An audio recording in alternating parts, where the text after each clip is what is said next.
Hey, guess what?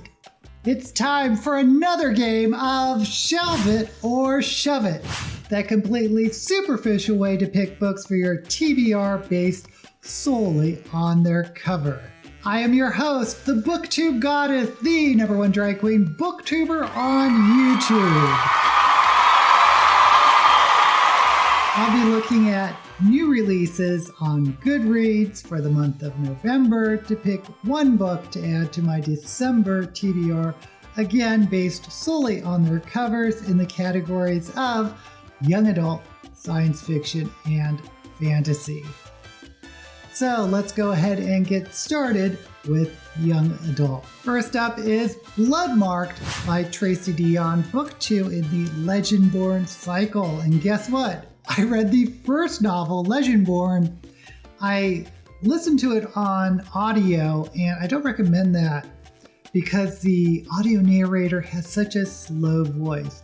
I mean, the main character is a young black Southern woman, and that's who they got to narrate it. But I had to actually turn up the speed because she was just speaking too slow for me. But Legendborn is a reimagining of the Arthurian legend in modern times with a black protagonist. And I like the story. It was very interesting, but it is young adult and it comes with sort of that heavy-handed young adult romance, which includes a hate to love and a love triangle, things I'm not crazy about, but that did not stop me from enjoying the first novel. Okay, all that means that I know about this story, but I'm just looking at the cover here, and I do like the cover.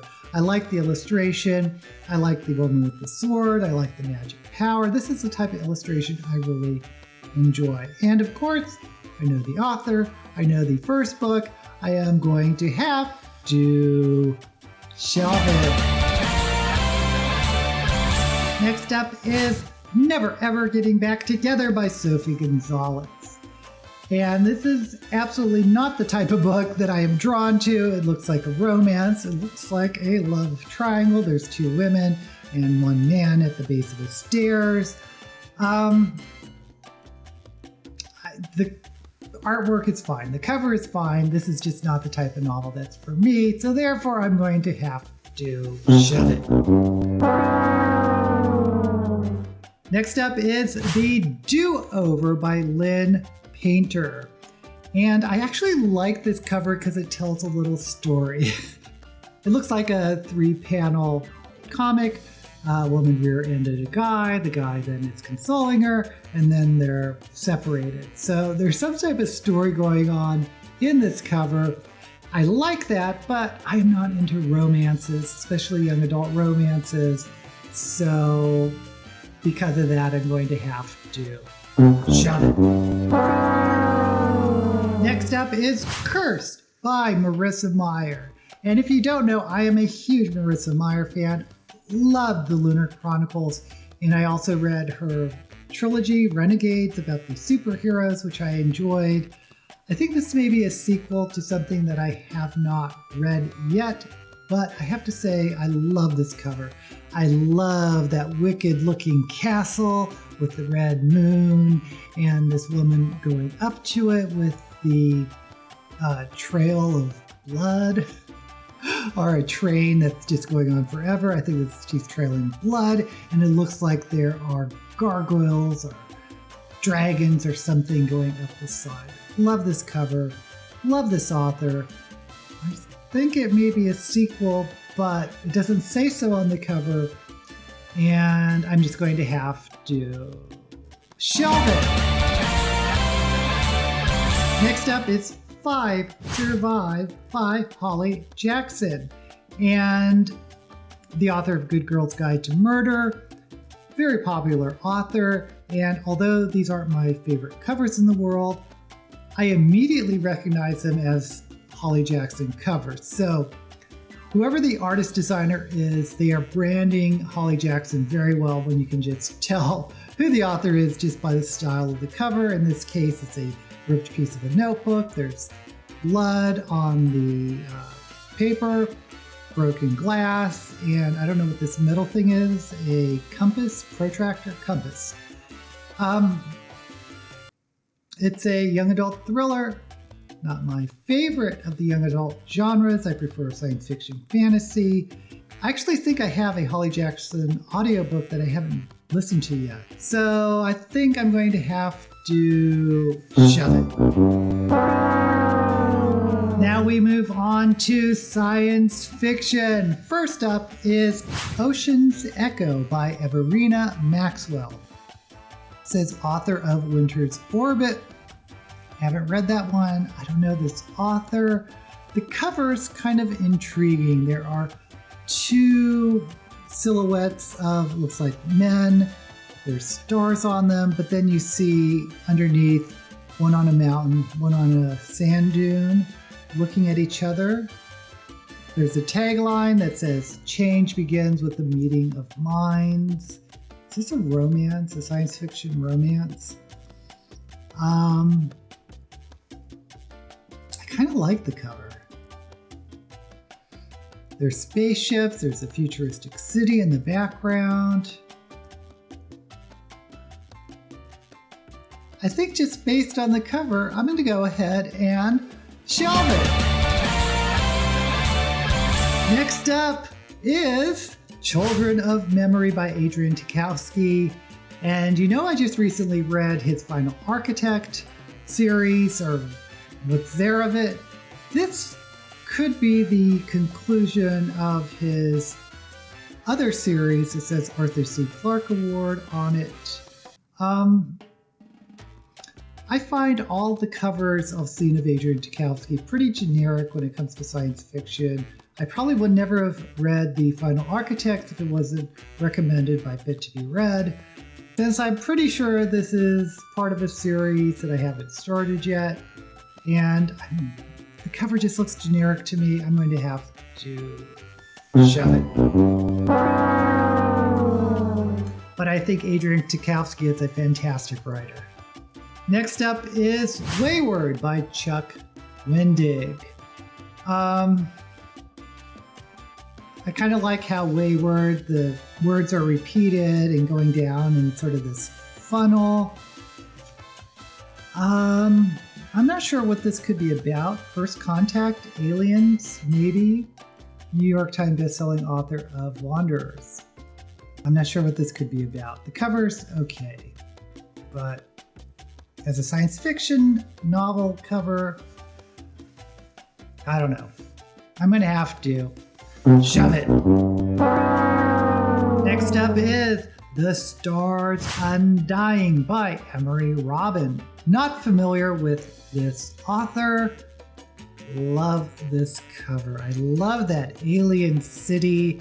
It's sort of in muted tones, but there's some person in red with a red shadow, I guess, or another red train like in the Marissa Myers cover. But the red is making it pop out, and I love this cover. I love this futuristic city with all these buildings, floating buildings maybe. I mean, this is the type of artwork that I wouldn't mind seeing hanging in my house. So I'm going to have to shelve it.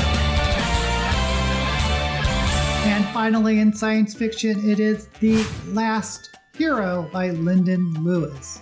This cover is reminding me of some other covers I've seen, maybe by this author, which is good branding, I guess, for the author, but I think it looks really computer generated. I mean, it just looks like 3D models I've seen before. I don't think this type of 3D illustration gives a very professional look to a cover. That could just be me. I'm going to have to shove it.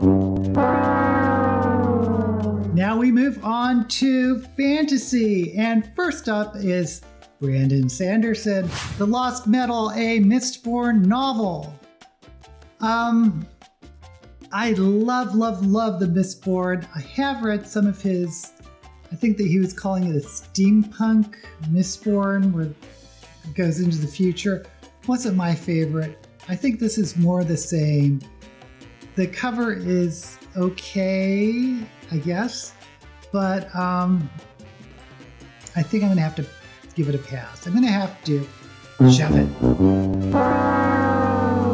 By the way, I already bought into Brandon Sanderson's Kickstarter for the 4 super secret novels. So I have Brandon Sanderson coming already, so I don't need another one. Next up we have The World We Make by N.K. Jemisin. Now, I read the first novel, The City We Became. I adored it. It is this contemporary fantasy/horror that I believe is inspired by I'm sure it's inspired by Lovecraft. And I know I've said before that I like works inspired by Lovecraft, sometimes more than Lovecraft himself, but that means there is an element of cosmic horror in this series. And you can tell by the cover that there are tentacles in different colors, these neon colors, kind of looks like spray paint colors going up this black and white apartment building.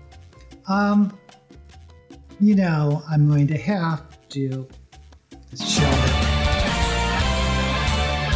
Next up we have Tread of Angels by Rebecca Roanhorse. And I've been meaning to read Black Sun, and I've been waiting for that series to conclude. I don't think this is a conclusion of the Black Sun series, so I'm assuming this may be a standalone. Not crazy about the cover.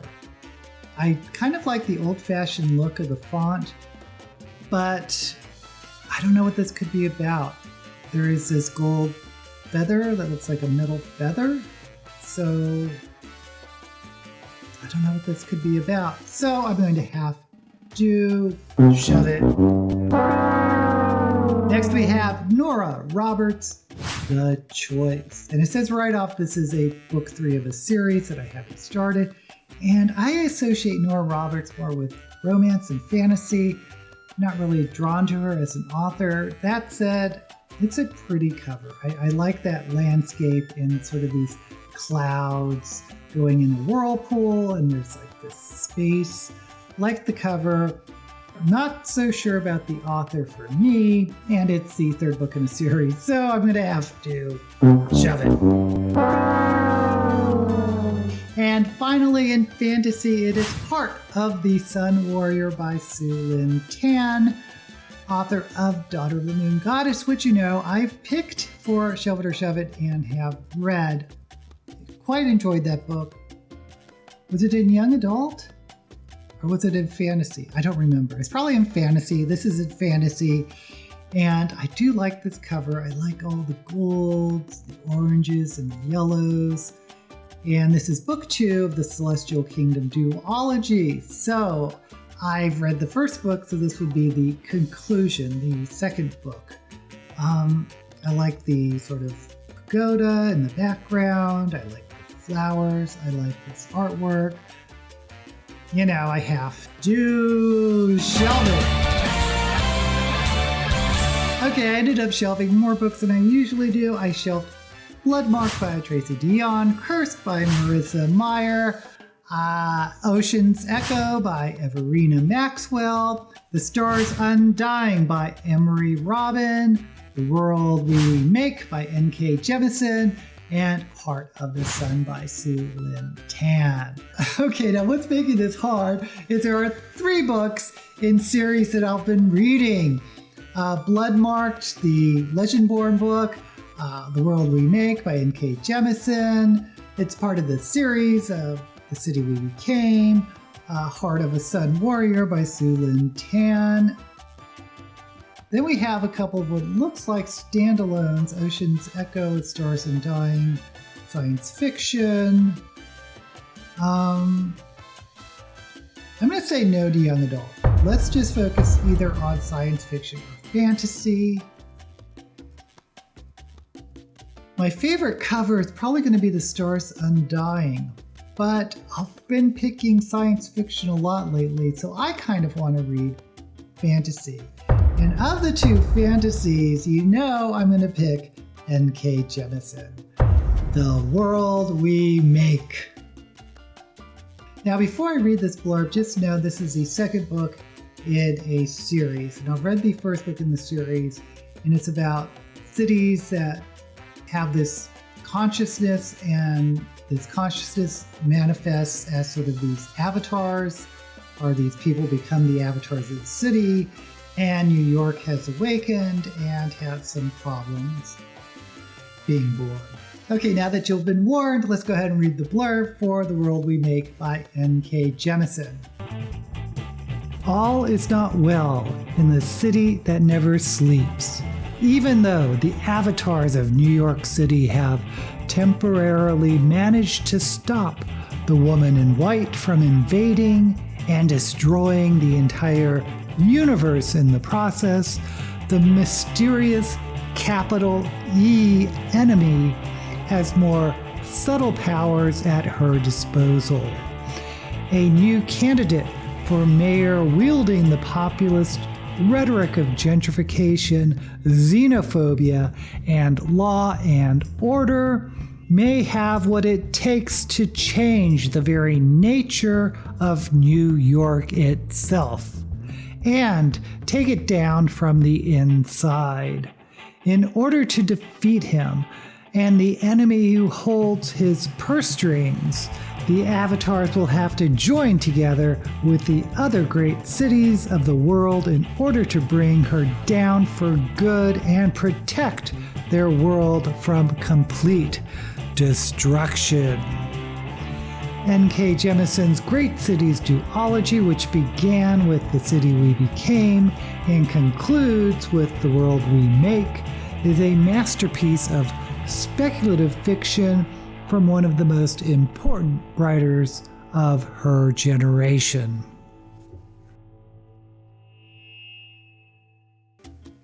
Okay, I can't tell you how excited I am to read this new N.K. Jemisin novel. And just to let you know, I'm probably also going to be reading Bloodmarked and Heart of the Sun Warrior because I started the series before. I don't know if I'll read them in December, but I will most likely read them.